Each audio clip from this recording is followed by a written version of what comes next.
ispričaš ti jednu priču, nećeš možda vjerovati, ali zašto ne bi vjerovao svom bratu? Što mi se dogodilo prije godinu dana sa jednim čovjekom, možda si on to ne sjeća jer je tada bio malo pijan. Zvali su me jedna obitelj. On je malo je pukao je malo, poludio je, ali onda su morali bježati, žena i djeca su morali bježati, sramili se pozvati policiju i onda su zvali svećenika, ja sam dobar s njime, ona ide u crkvu, nekad ode, ali dobri smo, ja. Imamo dobar odnos i onda ja sam ušao u kuću, ne znam šta me čeka, on je pukao i vidjelo se da je već pio i tako dalje, jel? I ja sam ušao unutra, on kaže, Pope, jes donio kokain?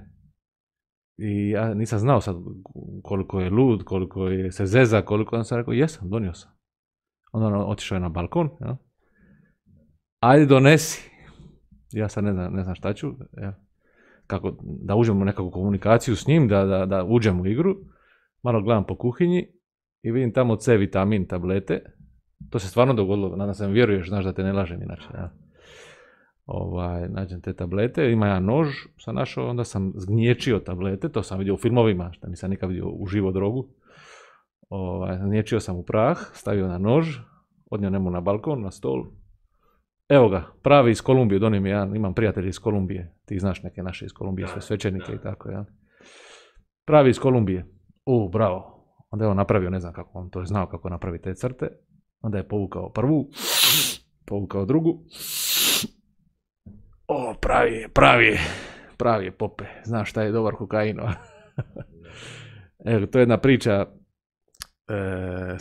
i ti svašta prolaziš u svom svećeničkom životu, ispovjedaš, poslije sam ušao u razgovor s njime, ovo možda je malo humoristično, možda je za smijat se, ali je, sad je on dobro, Bogu hvala, pričali smo i sad je puno bolje, uzima svoj ljekić svaki dan, žena i djeca su se vratili, komuniciramo svako toliko. Ali evo, svašta nailazimo u našem pozivu, jeli, ja sam uvjeren da naš poziv je najvažniji na svijetu. To ne znači da sam ja ili ti najvažniji na svijetu, ali najvažnije su duše, najvažniji su ljudi. Jeli. Sad, nevjerovatno, ja sigurno loše činim taj poziv, ali je sigurno najvažniji, ne dam da niko to dira. Danas je obezvrijeđen taj poziv. Sad ću ti pročitati nešto, da li si čuo za seriju Otac Brown? Na hrvatskoj televiziji je bila Father Brown. Ja nisam gledao seriju, ali sam čitao knjige koje su divne. To je napisao poznati obraćenik Chesterton. Kako je nastala ideja za oca Browna, da bi razumjeli, evo sad ću pročitati. Prema predaji, Chesterton je upoznao O'Connora, to je bio taj svećenik, 1903. u domu zajedničkog prijatelja. Njih dvojica su otišli zajedno u šetnju i razgovor im je skrenuo na zločine i grijeh. Chesterton je shvatio da su svećeničke dužnosti ovog naoko naivnog pripadnika crkve, on ovako opisuje ga da izgleda malo žgoljavo s naočalima, ovako kao neki malo naivan čovjek. Ja.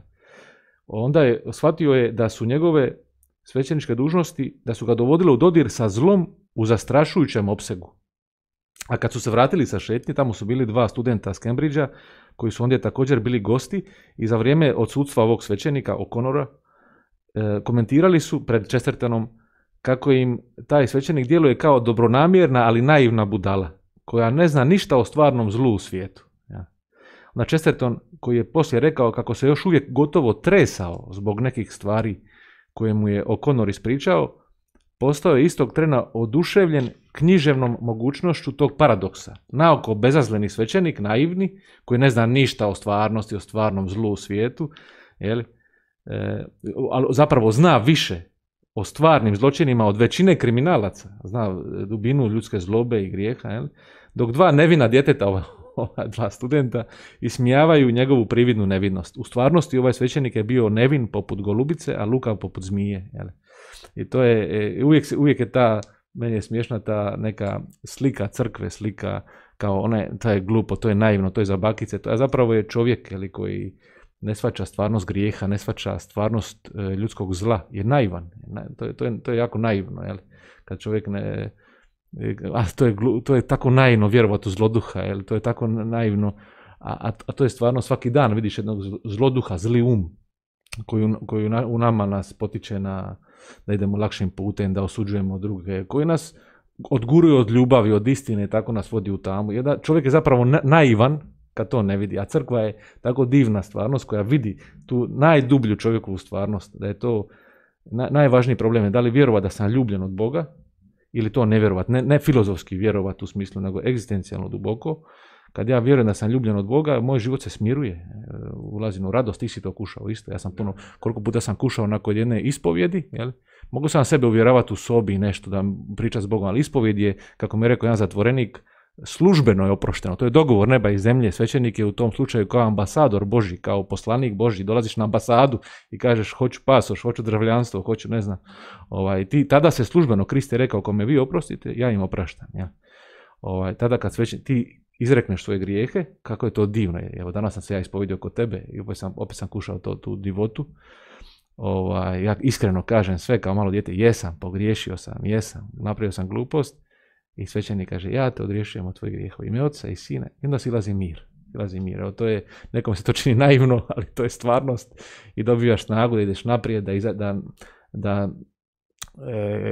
evo, to zlo koje nas manipulira preko 8 strasti, više video sam govorio o tim strastima. Istočnjaci govore 8, mi govorimo o 7, zato što oni tugu stavljaju 8 strasti. Onda te strasti su kao konci po kojima zloduh zapravo čovjeka upravlja. Jer ako se ja odvojim od Božje ljubavi, šta sa mnom upravlja? Upravljaju strasti. Dođe mi gnjev, gnjevim se. Dođe mi bludnost, bludničim. Dođe mi... I onda postajem kao jedna marioneta, koja je zapravo misli da je slobodan, ali je naivan. Evo, svaki čovjek koji sluša zloduha je na kraju naivčina. Duboka naivčina, a crkva jedina ima ovu stvarnost, ove mudrosti, da vidi stvarnost dobro.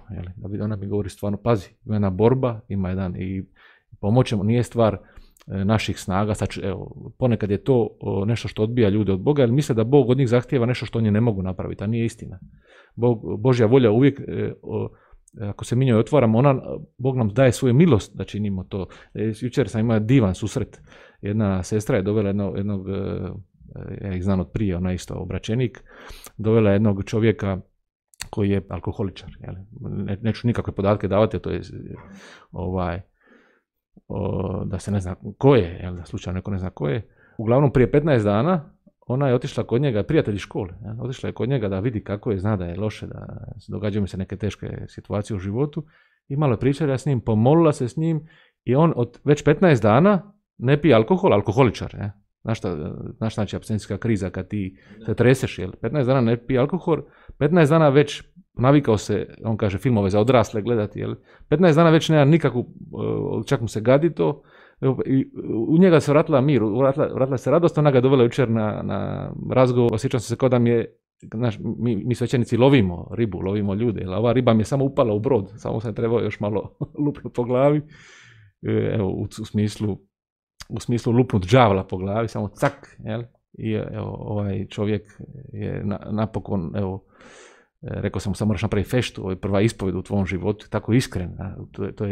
To je čudo milosti koja se dogodi. On nije sad ušao ja napor, a ja neću piti, nego milost je došla. Bog mu je unutra rekao, volim te preko ove sestre. Nije sad on filozofski zaključio da je Bog, to će poslije dolazi kad čovjek se na neki način malo kao što malo dijete kad se rodi, ne zna ono ko su tata i mama. Prvo je ljubljeno, ova sestra ga je ljubila, ja sam ga ljubila, crkva, on još ne zna ni šta je crkva možda, ali crkva konkretno preko nas ga ljubi, grli, oprašta mu, govorimo o Božjoj ljubavi, on to prihvaća. Ja sam jučer govorio, još je sad borba, tek je 15 dana, ja sam mu govorio, pazi, ti si sad otkrio da si grešnik, tako? To je velika stvar, to je velika milost, ti znaš što ti ispovidaš. Otkrio si da si grešnik, to jest počeo si imati krivnju, kajanje za stvari i rekao je konkretno što, i sad imaš 3 opcije. Imaš jedna opcija, jer ta svijest o grešnosti stvara jedan nemir čovjeku, imaš 3 opcije.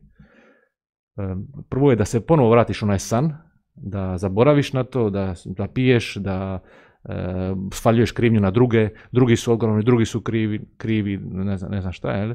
Drugo je da padneš u očaj, da sam sebe da se ubiješ ili nekim činom ili daljnim opijanjem, ili da si u očaju. I treća, jedina opcija dobra je da ideš onome koji je zadužen. Ima jedna firma koja je zadužena da nas oslobodi od grijeha. Kaže Sveti Pavao da Krist je se predao sam sebe u smrt, da nas oslobodi od ropstva grijeha, da nas je toliko ljubio. Evo, tako da ne možemo puno filozofirati, braćo i sestre ljubljena. Ono što je bitno da gledamo činjenice, da prihvatimo istinu našeg života. Istina je da imamo grijehe, da strasti vladaju nama i da nas unesrećuju, da nismo zadovoljni. I istina je evo, da postoji neko ko nas želi osloboditi i to kušamo, vidimo ja u mom iskustvu, ti u svome vidiš, ovaj brat jučer, toliko mnoštvo naše braće i sestara koje kušaju da postoji, da Bog, ako mi hoćemo, Bog može, mi kažemo vjerujem ti da me ljubiš, takvoga. Kažu, u crkvi mi kažemo, i to je jedna radosna vijest, da je Bog neizmjerno pravedan, to je potpuno pravedan i potpuno milosrdan. Evo šta to znači? Da je potpuno pravedan i potpuno milosrdan. I onaj ko ne prihvati Božje milosrđe, morat će prihvatiti pravdu. To je zamisli jednog čovjeka koji je ubio drugog čovjeka, zbog novaca, zbog nečega, ne znam, na neki tajni, znam takve slučajeve, nije to nešto prije 100 godina. Danas ljudi ćete koknuti zbog velikih para. Ja. Izgubit ćeš glavu. Gdje god su veliki novac, možeš izgubiti glavu. Možete neko ubiti. Ja. Sad zamisli jednog čovjeka koji je ubio drugog čovjeka zbog para i sigurno poslije se on muči i tako da. I šta je, di je potpuna pravda i potpuno milosrđe? Evo, to je ovaj trenutak kad ovaj čovjek dođe pred istinu.